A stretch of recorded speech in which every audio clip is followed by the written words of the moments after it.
Nadreen, आप तमाम दोस्तों से गुजारिश है वीडियो मुकम्मल देखें। ये स्टोरी हकीकत पर मबनी है। बिस्मिल्लाहिर्रहमानिर्रहीम। फांसी से कबल जज साहब मुजरिम के पास आए और एक औरत की तस्वीर दिखाकर कहा, अगर सराय मौत से बचना चाहते हो तो इस औरत को अगवा करके इसका रैप करो और इस रैप की वीडियो बनाकर मेरे हवाले करना। मुजरिम जो कि फांसी से बचना चाहता था, लिहाजा इतने रजामंदी ज़ाहिर की, जज ने केस की समाअत के दौरान ही मुजरिम को बाइज्जत बरी कर दिया। मुजरिम इस औरत की तस्वीर लेकर बताए गए एड्रेस पर पहुंचा तो देखा कि वो औरत एक कुएं से पानी भर रही है। इर्द गिर्द कोई आदमी मौजूद नहीं था, लिहाजा ये अच्छा मौका था कि वो इसे अगवा कर सके। इसने औरत को अगवा किया और जंगलात के दरमियान एक खंडर में लाया। औरत को बेलिबास करके इसका रैप करने लगा तो इस औरत ने कहा, मुझसे ज़ना करके भी तुम मौत से नहीं बच सकते, लिहाजा मुझसे निकाह कर लो और हराम से बच जाओ। मुजरिम ने थोड़ी देर सोचा और फिर इसके बाद, मैं 2 अफराद के कत्ल के जुर्म में कैद था। 1 हफ्ते में मुझे फांसी होनी थी। जिनको कत्ल किया था उनमें से एक मेरी बीवी भी शामिल थी। मेरी बीवी आसिया, जिसको मैं अपनी जान से भी ज़्यादा अजीज़ रखता था। आसिया से शादी मेरी ज़िंदगी की सबसे बड़ी ख्वाहिश थी। वो पढ़ी लिखी एजुकेटेड लड़की थी, जबकि मैं मैट्रिक से ज़्यादा पढ़ा ना पाया। पढ़ाई छोड़ देना मेरी मजबूरी थी, क्योंकि पढ़ाई के अखराजात मेरे पास नहीं थे। वालिद का इंतकाल हो चुका था, माँ भी बीमार रहती थी और छोटे बहन भाइयों की कफ़ालत मेरे ज़िम्मे थी। मुझे पढ़ाई में ज़्यादा दिलचस्पी भी नहीं थी और ना ही मैं पढ़ाई में ज़्यादा लायक था। लेकिन मेरे छोटे बहन भाई पढ़ाई में काफ़ी ज़हीन थे, हर क्लास आला नंबरों से पास कर रहे थे। लिहाजा मैंने यही सोचा कि ख़ुद तो पढ़ ना सका, कम से कम अपने बहन भाइयों को तालीम दिलवा दूँ। छोटे बहन भाई मुझे वालिद का दर्जा देते थे, लिहाजा मैंने भी वालिद बनकर दिखाया। खून पसीना एक किया, फलों की रेडी लगाई। इसके अलावा पल्लेदारी की गंदम की भारी भारी बोरियां अपने कांधे पर उठाकर गोदाम में स्टोर में रख करता था। आसिया मेरी कज़न थी और मुझे बचपन से ही बहुत पसंद थी। खाला जान के हमसे अच्छे हालात थे, इनके घर भी हमसे अच्छे थे। आसिया का बाप भी एक रिटायर्ड टीचर था, जबकि मेरे बाप की सारी ज़िंदगी मजदूरी करके ही गुजरी। और हमारा घर भी इस वक्त का था जब अब्बा की नई नई शादी हुई थी। जब मैंने माँ से कहा कि आसिया से रिश्ते के बारे में बात करे, मेरी माँ आसिया के घर गई तो आसिया के वालिद मास्टर साहब ने भी यही शर्त रखी कि असलम अच्छा लड़का है, मुझे इस रिश्ते पर कोई एतराज़ नहीं, लेकिन शादी तब ही होगी जब असलम एक नया घर बनाए। यह मकान तो काफ़ी खस्ता हाल है और ऐसे मकान में मैं अपनी बेटी को तो नहीं भेज सकता। आसिया को पाने के लिए मैंने दिन रात एक कर दी। मैं जल्द अज जल्द एक अच्छा घर तामीर करना चाहता था। 1 साल की मुसलसल मेहनत के बाद मैं इस काबिल हुआ कि मैं 2 मकान, किचन और घर की पक्की दीवारें तामीर करवा सकूं। इसके बाद आसिया से मेरी शादी हुई। आसिया को पाने के बाद मेरे दिल में कोई ख्वाहिश बाकी नहीं थी। ऐसा महसूस होता था कि मुझे दुनिया भर की सारी खुशियाँ मिल चुकी हैं। मेरे हालात इतने अच्छे नहीं थे, लेकिन फिर भी मैंने आसिया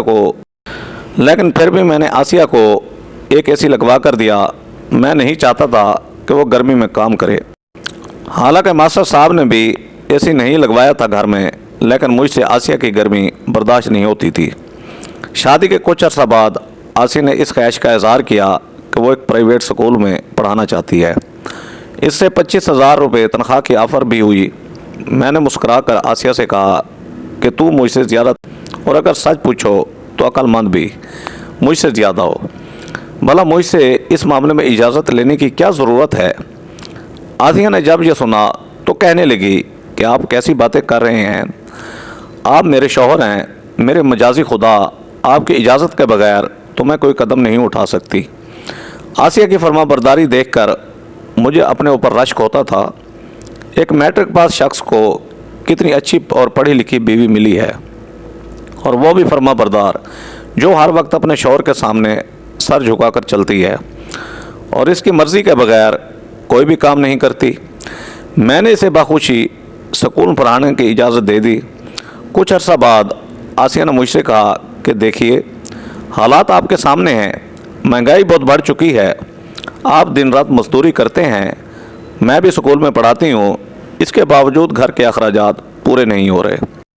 स्कूल के बाद मैं एक एकेडमी ज्वाइन करना चाहती हूँ, जहाँ मैं मैट्रिक के बच्चों को ट्यूशन पढ़ाऊंगी। मैंने कहा ठीक है, जैसा तुम बेहतर समझो। आसिया सुबह स्कूल के लिए निकलती और शाम को ट्यूशन पढ़ा कर ही घर वापस आती। वो बहुत थक जाती थी और आते ही सो जाती थी। इसकी थकावट को देखते हुए मैंने इससे कहा भी था कि तुम्हें घर के अखराजात के बारे में फ़िक्रमंद होने की ज़्यादा ज़रूरत नहीं। मना किया कि फ़िलहाल मजदूरी कर रहा हूँ, लेकिन मैंने कुछ पैसे बचा कर रखे हैं, जल्दी मैं अपनी एक दुकान बना लूँगा और फिर हमारे घर के हालात काफ़ी बेहतर हो जाएंगे। अगर तुम ज़्यादा थक जाती हो तो ये ट्यूशन छोड़ दो और स्कूल में पढ़ाकर घर वापस आ जाया करो। मैं तुम्हें किसी सूरत भी तकलीफ़ में नहीं देख सकता। मेरी ये बात सुनकर आसिया मुस्कुराकर कहने लगी, आपको परेशान होने की ज़रूरत नहीं। मैं किसी के घर में काम तो नहीं कर रही कि थक जाऊंगी। बस बच्चों को पढ़ाना होता है, वो भी कुछ पीरियड। बाकी का टाइम तो मैं ऐसे ही अपने दोस्तों के साथ गपशप करती हूँ और मैं अपने इस पेशे से खुश हूँ क्योंकि काफ़ी अच्छा टाइम भी पास हो जाता है। घर में रहकर तो मैं सिर्फ बोर होंगी क्योंकि आप तो घर में मौजूद होते नहीं। कुछ अर्सा बाद मेरा दोस्त अकील मेरे पास आया और कहने लगा, यार मैं तुम्हें एक बात बताने वाला हूँ, खुदारा मेरी बात बड़े गौर से सुनना। मैंने अकील से कहा, बोलो क्या बात है। तो वो कहने लगा, यार मेरी बीवी फ़लाँ एकेडमी में मुलाजमा है, वो कमरों की सफाई करती है। इसने भाभी के मुतालिक मुझे एक बात बताई है जिसको सुनकर मेरी तो रूह कांप चुकी है। मैंने अकील से कहा कि पहेलियाँ क्यों बुझवा रहे हो, सीधी बात बताओ। वो कहने लगा कि मेरी बीवी ने मुझे बताया है कि एकेडमी का मालिक और भाभी का चक्कर चल रहा है। इसने खुद भाभी और उस शख्स को काबिल एतराज़ हालत में कमरे में देखा था। ये बात सुनकर मुझे ऐसा महसूस हुआ कि जैसे मेरे पैरों तले ज़मीन नहीं। गरीब तो मैं पहले ही था, लेकिन अब मैं अपने आप को दुनिया का सबसे बेबस और गरीब तरीन शख्स महसूस कर रहा था। मैंने अकील को गिरबान से पकड़ा और 2 थप्पड़ रसीद किए और कहा, तुम्हारी जुर्रत कैसे हुई मेरी बीवी के बारे में ऐसी बात करते हुए। अकील रोकर कहने लगा, यार मुझे क्यों मारते हो, मैं ऐसे क्यों बात करूँगा। मेरी बीवी ने अपने मोबाइल में कुछ सबूत रिकॉर्ड किए हैं। अगर तुम्हें मेरी बात का यकीन नहीं आता तो अपनी आंखों से देख लो। इसके बाद अकील ने मुझे एक वीडियो दिखाई। मेरी बीवी इस एकेडमी के मालिक के ऑफिस में जा रही थी, जबकि ऑफिस की खिड़की के से अकील की बीवी ने वीडियो रिकॉर्ड की थी और दोनों एक दूसरे के साथ गलत हरकत में मसरूफ़ थे। एकेडमी का मालिक एक नौजवान था और खुश शक्ल इंसान था और मैं अपनी बीवी के चेहरे पर इस शख्स के लिए मोहब्बत को बआसानी महसूस कर सकता था। गोया मुझसे मोहब्बत एक दिखावा था और ड्रामा था। वो मुझसे मोहब्बत नहीं करती थी, बल्कि वालिदैन की मर्ज़ी की वजह से मुझसे शादी की। तहकीक करने पर भी पता चला कि इस लड़के का नाम एहसन है और वो मेरी बीवी का यूनिवर्सिटी फ़ेलो था। दोनों एक ही इदारे में पढ़ते थे और अक्सर को इनको एक साथ देखा गया था। एकेडमी ज्वाइन करना एक बहाना था। दरअसल वो अपने महबूब के पास आना चाहती थी ताकि इसका दीदार नसीब हो सके। मैंने अकील से कहा, अब वक्त आ गया है कि अपनी दोस्ती साबित करो और मेरा साथ दो।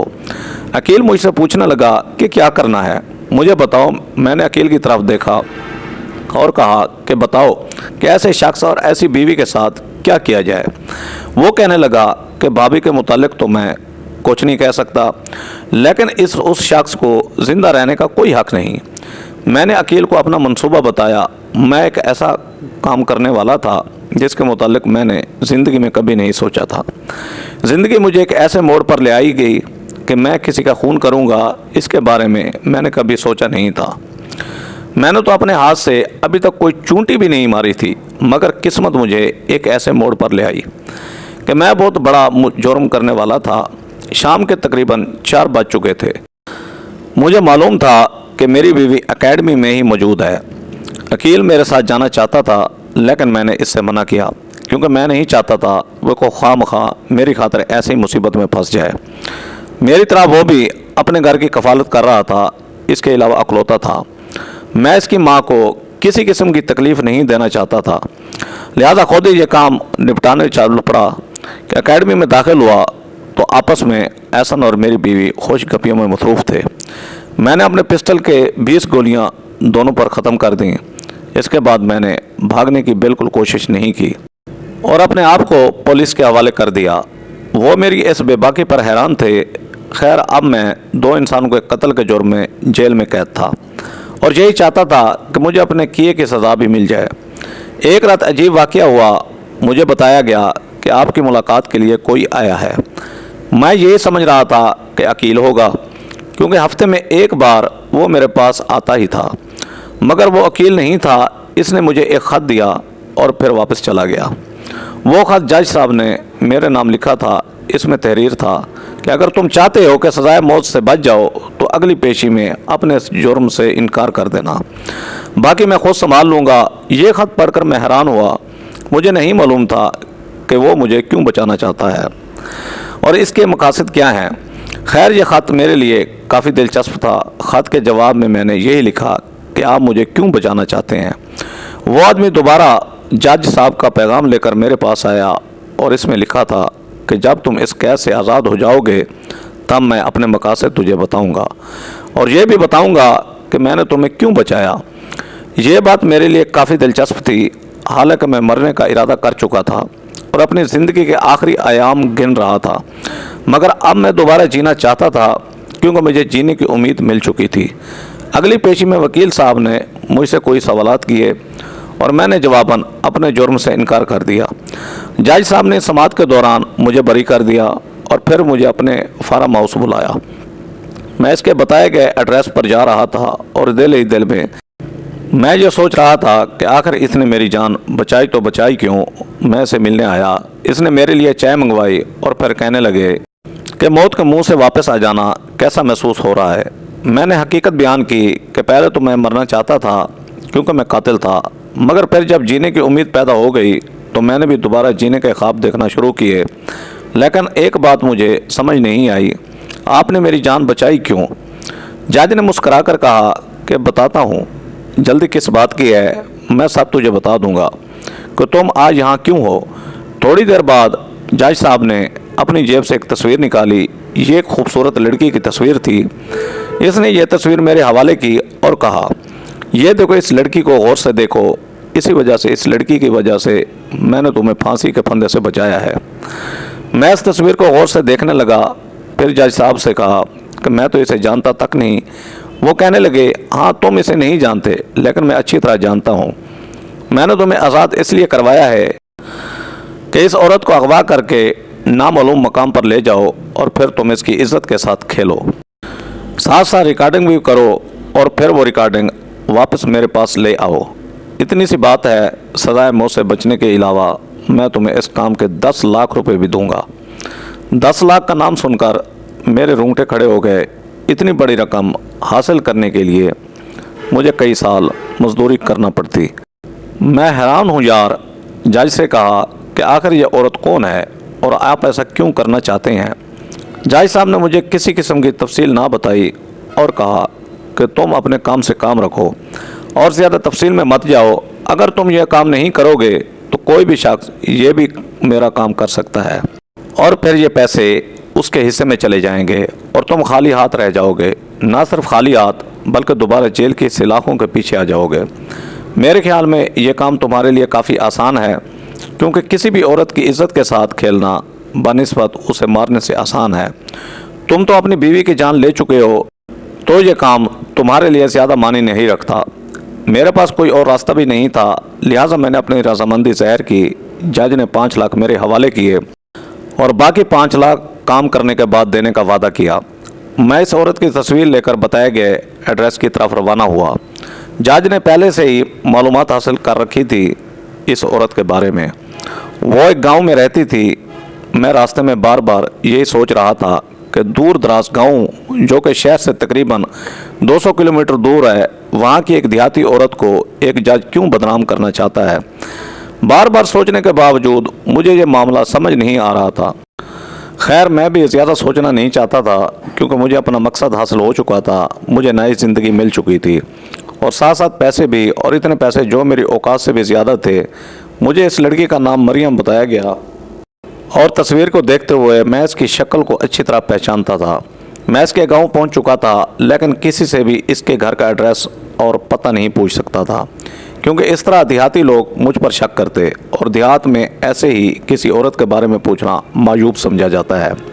लिहाजा मैं इस इंतज़ार में था कि वो गांव से बाहर निकले और मैं इसे पहचान सकूं। इस गांव के इर्द गिर्द का चक्कर लगाना शुरू हो गया।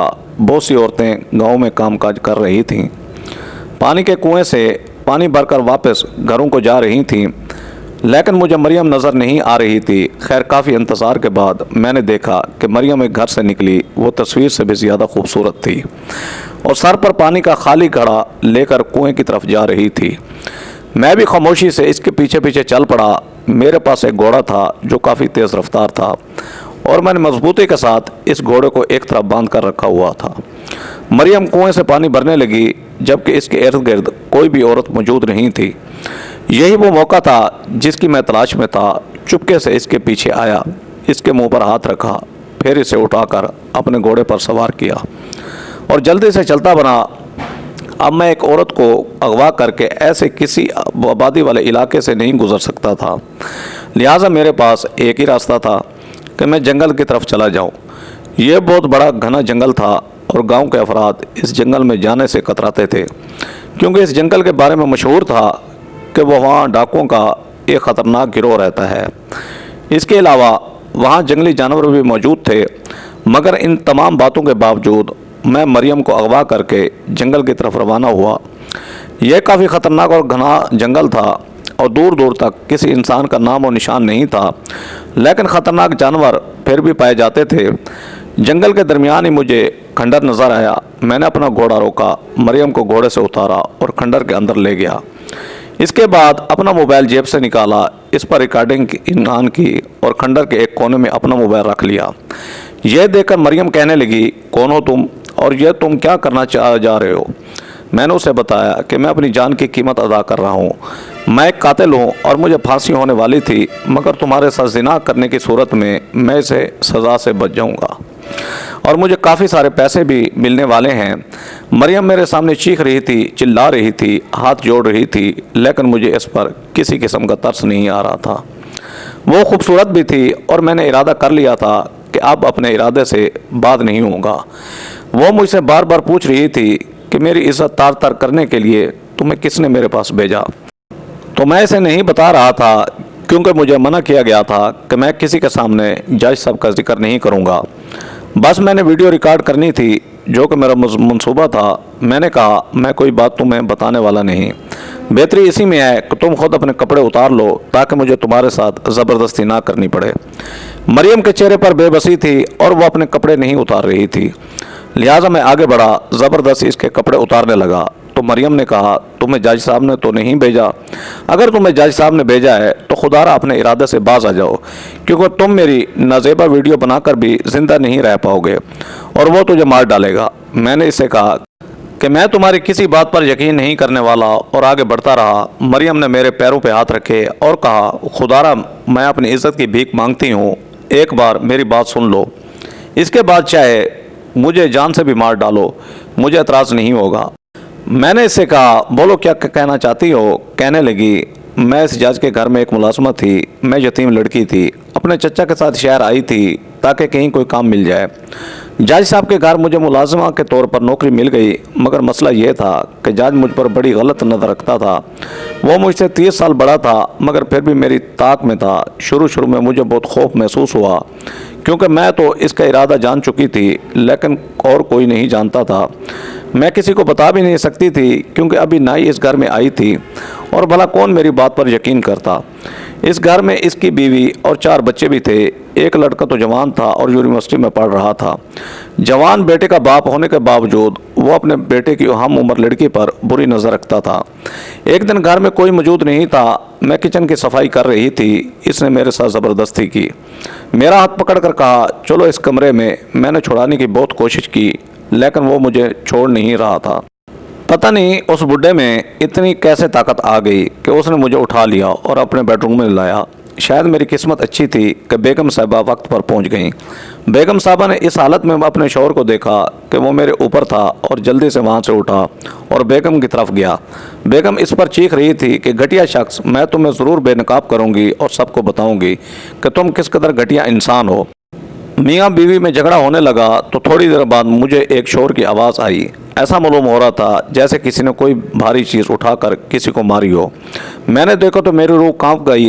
बेगम साहिबा नीचे फर्श पर थी और इसके सर से खून बह रहा था। वो अपनी बीवी को जान से मार चुका था। मेरे पास आया और कहा, खबरदार अगर किसी को बताया तो तुझे भी मार दूंगा। फिर मुझे हुक्म दिया कि फर्श से सारा खून साफ़ करो। मैं सहमी हुई थी, लिहाजा फर्श को साफ़ करने लगी। बच्चे अभी स्कूल में थे, इसे जल्दी थी कि बच्चे वापस ना आ जाएं।